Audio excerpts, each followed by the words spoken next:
장례식장 복도에서 그녀는 멈춰 섰습니다. 20년 만에 보는 얼굴이었습니다. 검은 상복을 입은 중년의 여자가 영정사진 앞에 서 있었습니다. 세월의 흔적이 깊게 새겨진 얼굴. 하지만 그 눈매만은 변하지 않았습니다. 엄마. 서연은 그 자리에 얼어붙었습니다. 입술이 바르르 떨렸습니다. 28. 직장인이 된 지금까지 단 한 번도 부른 적 없는 호칭이었습니다. 중년의 여자가 고개를 돌렸습니다. 두 사람의 시선이 마주쳤습니다. 서연아. 그 순간 서연의 입에서 예상치 못한 말이 튀어나왔습니다. 서연이 8살 때의 일입니다. 그날 아침 서연은 이상한 소리에 잠에서 깼습니다. 엄마와 아빠가 싸우는 소리였습니다. 평소에도 자주 싸웠지만 그날은 뭔가 달랐습니다. 나 이 집에서 더 못 살아. 시어머니한테 평생 구박받으면서 살라고? 당신이 나 대신 받아. 그래도 애들은 어떡하고? 애들은 당신이 키워. 난 못해. 더 이상은 진짜 못해. 방문 틈 사이로 엄마가 캐리어를 끌고 나가는 모습이 보였습니다. 서연은 뛰쳐나가고 싶었지만 몸이 움직이지 않았습니다. 그게 엄마를 본 마지막이었습니다. 이 영상은 실제 사연을 바탕으로 재구성했습니다. 끝까지 보시면 이 모녀에게 어떤 일이 생겼는지 아시게 될 겁니다. 구독과 좋아요로 응원해주세요. 서연의 외할머니는 시골에서 혼자 사셨습니다. 엄마가 떠난 뒤 외할머니는 1년에 한두 번씩 서울에 올라오셨습니다. 손녀를 보기 위해서였습니다. 하지만 아빠와 할머니는 외할머니를 반기지 않았습니다. 또 왔어요. 그년 딸이라고 뭘 또 주려고. 할머니의 말에 외할머니는 아무 대꾸도 하지 않으셨습니다. 그냥 손녀의 손을 잡고 웃기만 하셨습니다. 서연아. 할머니가 왔어. 아이고. 많이 컸네. 외할머니는 항상 서연의 머리를 쓰다듬으며 말씀하셨습니다. 우리 서연이. 엄마 없어도 씩씩하게 잘 크고 있구나. 서연은 외할머니가 좋았습니다. 하지만 동시에 혼란스러웠습니다. 엄마를 버린 사람의 어머니를 좋아해도 되는 걸까요? 10살이 되던 해, 서연은 외할머니에게 물었습니다. 할머니, 엄마는 왜 나를 버리고 갔어요? 외할머니는 한참 동안 말이 없으셨습니다. 그리고 천천히 입을 여셨습니다. 서연아, 내 엄마가 널 버린 게 아니야? 엄마도 많이 아팠어. 아프면 병원 가면 되잖아요. 마음이 아픈 건 병원에서도 못 고쳐. 내 엄마는? 여기 살면서 너무 많이 다쳤어. 서연은 이해할 수 없었습니다. 아프면 왜 딸을 두고 가는 건지? 정말 아픈 사람이라면 딸 곁에 있어야 하는 거 아닌지. 그때부터 서연은 엄마를 원망하기 시작했습니다. 중학교에 들어가면서 외할머니의 방문은 점점 줄어들었습니다. 할머니와 아빠가 대놓고 싫은 티를 냈기 때문입니다. 애 볼 거면 밖에서 봐요. 우리 집에는 들어오지 마시고. 외할머니는 고개를 끄덕이셨습니다.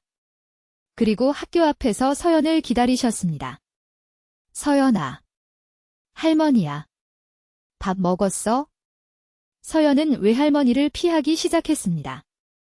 친구들이 볼까봐 창피했습니다. 엄마도 없는 애가 외할머니한테 매달린다고 놀릴 것 같았습니다. 할머니. 나 바빠요. 학원 가야 해요. 그래. 공부 열심히 하고. 외할머니는 서연의 손에 용돈 봉투를 쥐어주시고 돌아서셨습니다. 시골로 내려가는 외할머니의 뒷모습을 서연은 끝까지 바라보지 않았습니다. 고등학교 2학년. 서연에게 큰 일이 생겼습니다. 대학 진학 문제였습니다. 성적은 괜찮았지만 학비가 문제였습니다. 아빠는 재혼을 했고 새엄마와의 사이에서 남동생이 태어났습니다. 서연아. 대학은 국립대로 가라. 사립대 학비는 감당이 안 돼. 아빠의 말에 서연은 할 말이 없었습니다. 가고 싶은 학과는 사립대에만 있었습니다. 그때 외할머니에게서 전화가 왔습니다. 서연아. 할머니야. 요즘 잘 지내? 네. 할머니. 잘 지내요. 대학 간다며? 어디 가고 싶어? 서연은 망설이다 말했습니다. 사립대요. 근데 학비가. 걱정 마라. 할머니가 도와줄게. 며칠 뒤. 외할머니가 서울에 오셨습니다. 10,000원짜리 지폐가 빽빽하게 들어있는 봉투를 건네주셨습니다. 할머니가 평생 모은 거야? 우리 서연이 대학 가는데 써라. 서연은 그 돈을 받으면서 눈물이 났습니다. 하지만 동시에 이상한 감정도 들었습니다. 할머니. 이 돈 어디서 났어요? 할머니가 농사지어서 모은 거야? 걱정하지 마. 나중에 알게 된 사실이지만 외할머니는 그 돈을 마련하기 위해 논을 파르셨습니다.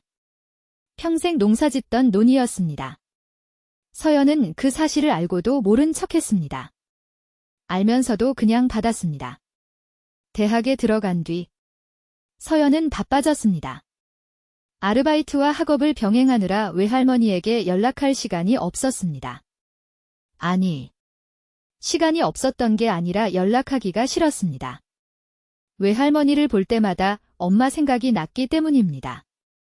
대학 3학년 때 서연은 결심했습니다. 엄마를 잊기로. 그리고 엄마와 연결된 모든 것을 끊기로. 외할머니에게서 온 전화를 받지 않았습니다. 문자도 읽지 않았습니다. 서연아. 할머니야. 전화 좀 받아라. 할머니 목소리 좀 듣자. 서연아. 요즘 왜 연락이 없어? 바쁘구나. 할머니가 이해해. 서연아. 할머니가 좀 아파. 근데 괜찮아. 걱정하지 마. 서연은 그 문자들을 읽고도 답장하지 않았습니다. 그러던 어느 날 모르는 번호에서 전화가 왔습니다. 서연 씨 맞으시죠? 외할머니 보호자분 연락처가 이 번호밖에 없어서요. 외할머니께서 병원에 입원하셨습니다. 서연은 시골 병원으로 달려갔습니다. 외할머니는 병실 침대에 누워 계셨습니다. 폐렴이었습니다. 서연아. 왔구나. 외할머니는 손녀를 보자마자 울음을 터뜨리셨습니다. 할머니가 너무 보고 싶었어. 전화해도 안 받길래. 할머니가 뭘 잘못했나 싶었어. 할머니. 죄송해요. 제가 바빠서. 아니야. 아니야. 바쁜 거 알아?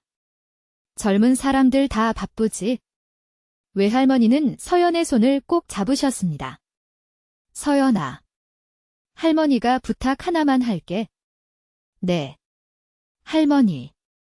나중에 할머니 가고 나면 내 엄마 한 번만 만나줘라. 서연은 대답하지 않았습니다. 외할머니는 더 말씀하지 않으셨습니다.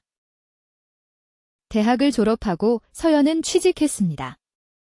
중소기업 사무직이었습니다. 월급은 적었지만 자립할 수 있다는 것만으로 충분했습니다. 25. 서연은 혼자 사는 원룸에서 나름의 인생을 꾸려가고 있었습니다. 그러던 어느 날 아버지에게서 전화가 왔습니다. 서연아. 너 요즘 외할머니 연락받아? 아니요. 왜요? 아니야. 그냥 물어본 거야? 전화를 끊고 서연은 이상한 느낌이 들었습니다. 아빠가 외할머니 얘기를 꺼내는 건 처음이었습니다. 며칠 뒤 외할머니에게서 편지가 왔습니다. 요즘 세상에 편지라니. 서연은 봉투를 뜯었습니다. 서연아. 할머니야. 전화로 말하려고 했는데 내가 안 받아서 편지로 쓴다. 할머니가 많이 아파. 의사 선생님이 오래 못 산다고 했어? 할머니가 가기 전에 너한테 꼭 하고 싶은 말이 있어? 내 엄마 얘기야? 내 엄마가 너를 버린 게 아니야? 내 엄마는 너를 데려가고 싶었어. 근데 그때 시댁에서 못 가게 막았어. 손주를 빼앗긴다고. 법적으로 싸우면 엄마가 이길 수 없었어. 돈도 없고, 직장도 없고. 내 엄마는 떠나면서 매달 돈을 보냈어. 내 용돈으로 쓰라고.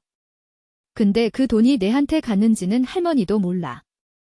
서연아. 내 엄마를 용서하라는 게 아니야?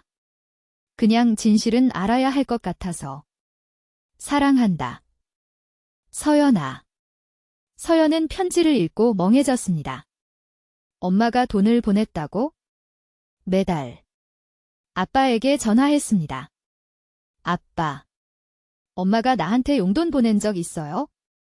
전화기 너머로 긴 침묵이 흘렀습니다. 그거 누가 그래? 외할머니가요. 그 노인네가 또 쓸데없는 소리를. 야. 그 여자가 돈을 보내긴 뭘 보내? 떠나고 나서 코빼기도 안 비쳤으면서. 진짜 없었어요. 없어. 끊어. 아빠는 전화를 끊었습니다. 서연은 뭔가 이상하다고 느꼈습니다. 평소 아빠의 반응이 아니었습니다. 할머니에게 전화했습니다. 서연의 친할머니. 아빠의 엄마였습니다. 할머니. 저 서연이에요. 오. 서연이구나. 웬일이야? 할머니. 혹시 엄마가 나한테 용돈 보낸 적 있어요? 할머니는 한참 동안 아무 말도 하지 않았습니다. 그리고 말했습니다. 그건 왜 갑자기 물어? 외할머니한테 들었어요. 그래. 보냈어. 서연의 심장이 멈추는 것 같았습니다. 뭐라고요? 내 엄마가 매달 50만 원씩 보냈어. 처음엔 내 아빠한테 보냈는데 그 인간이 술값으로 다 써버리더라고. 그래서 나한테 보내라고 했어? 그 돈 어떻게 됐어요? 저축해뒀지? 저한테는요. 서연은 이가 갈렸습니다.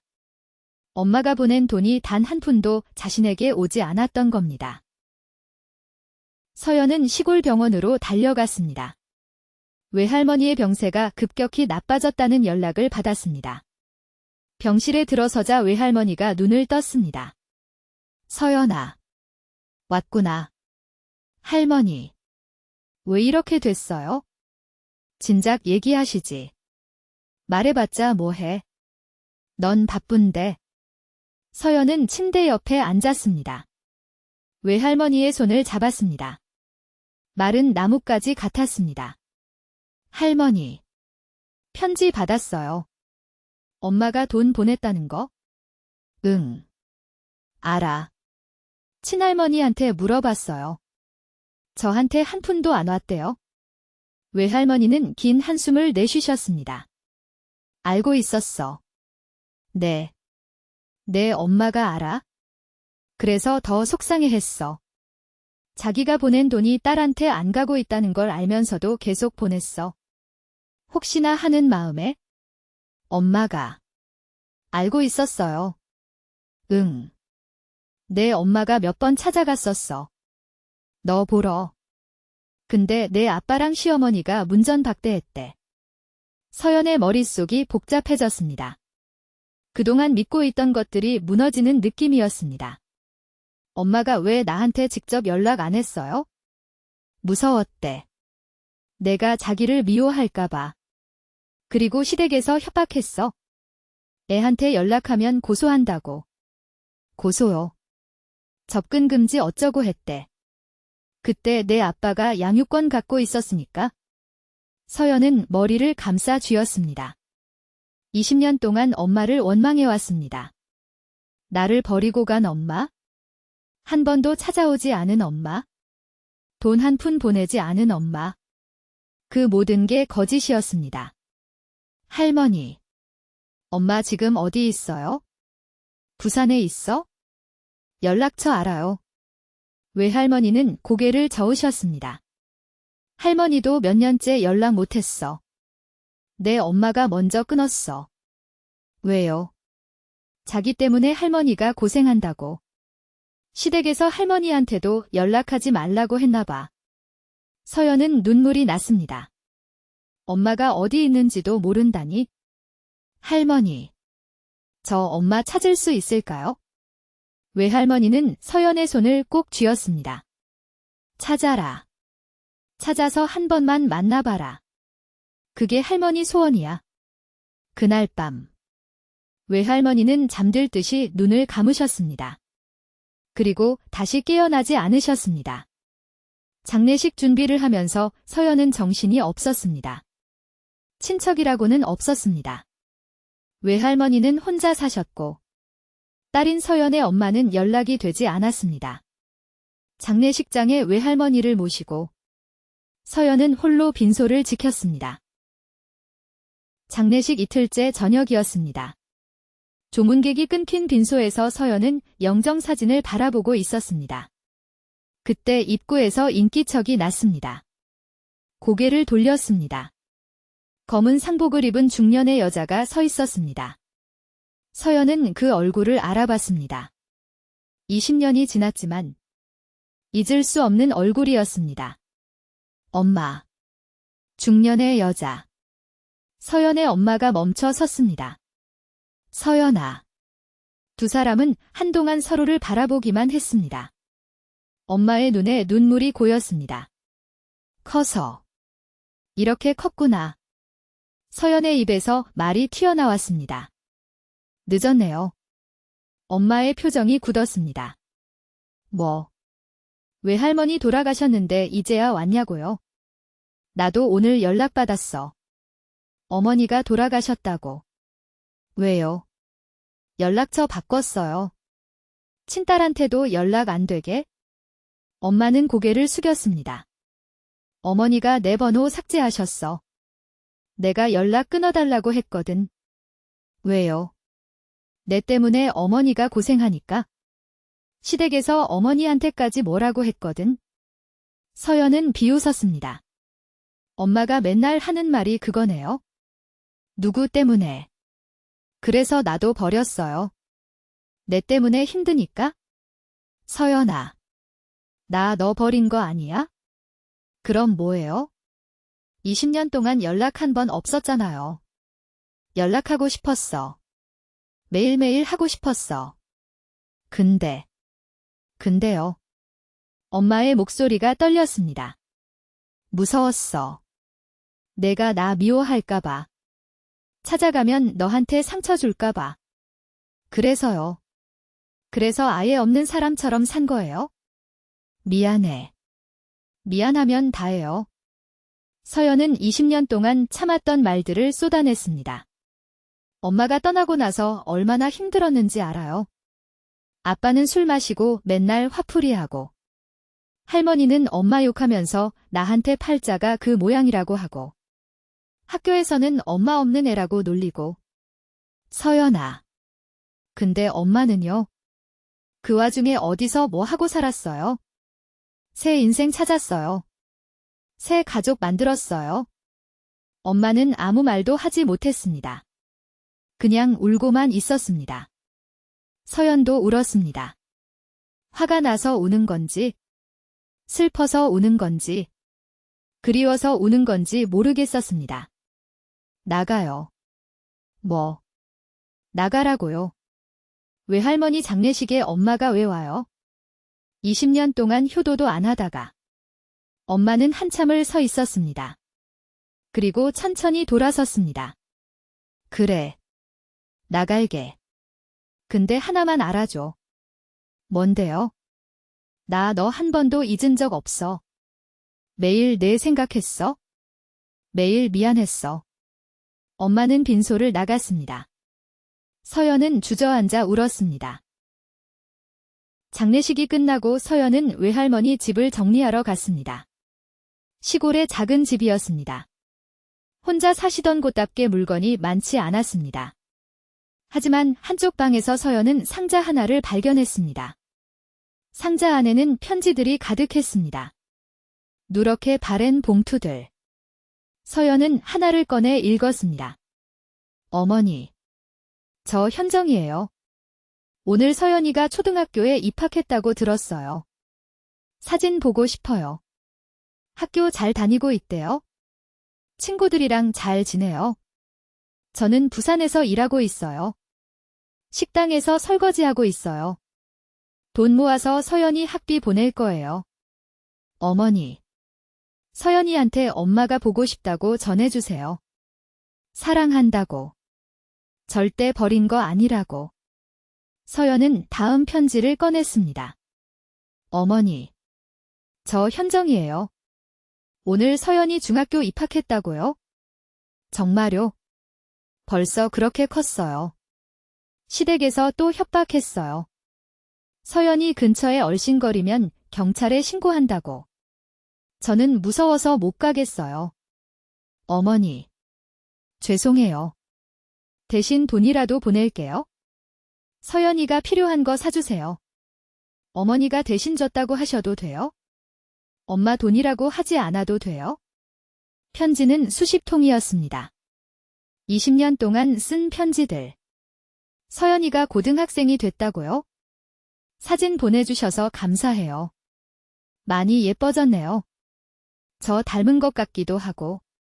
어머니. 서연이가 대학 간다면서요? 제가 모은 돈 보낼게요. 아. 어머니가 논 파셨다고요? 그러지 마세요. 제가 더 일해서 보낼게요. 서연이가 취직했다고요?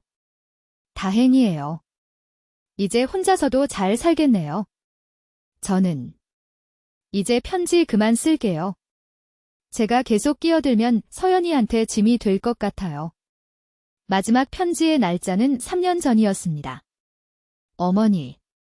그동안 감사했어요. 서연이 소식 전해주셔서 고마웠어요. 이제 저는 그냥 멀리서 지켜볼게요. 서연이가 행복하면 그걸로 됐어요. 어머니. 건강하세요. 사랑해요.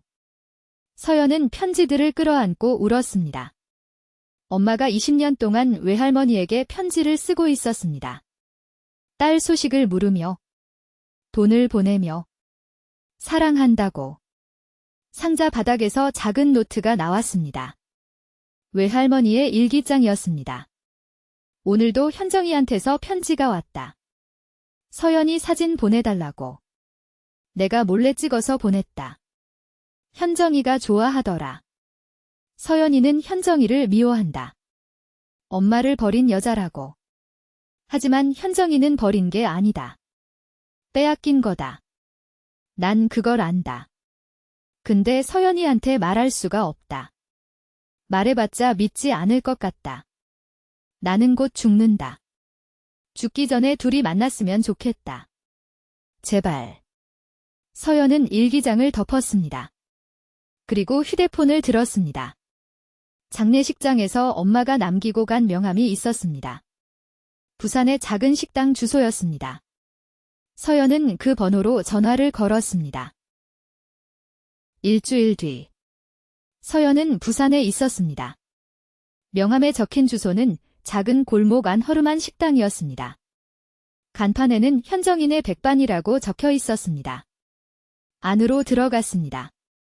주방에서 누군가 국을 끓이고 있었습니다. 저기요. 주방에서 얼굴이 나왔습니다. 엄마였습니다. 손님. 뭐드. 서연아. 엄마는 국자를 떨어뜨렸습니다. 왜 여기까지? 편지 봤어요. 뭐?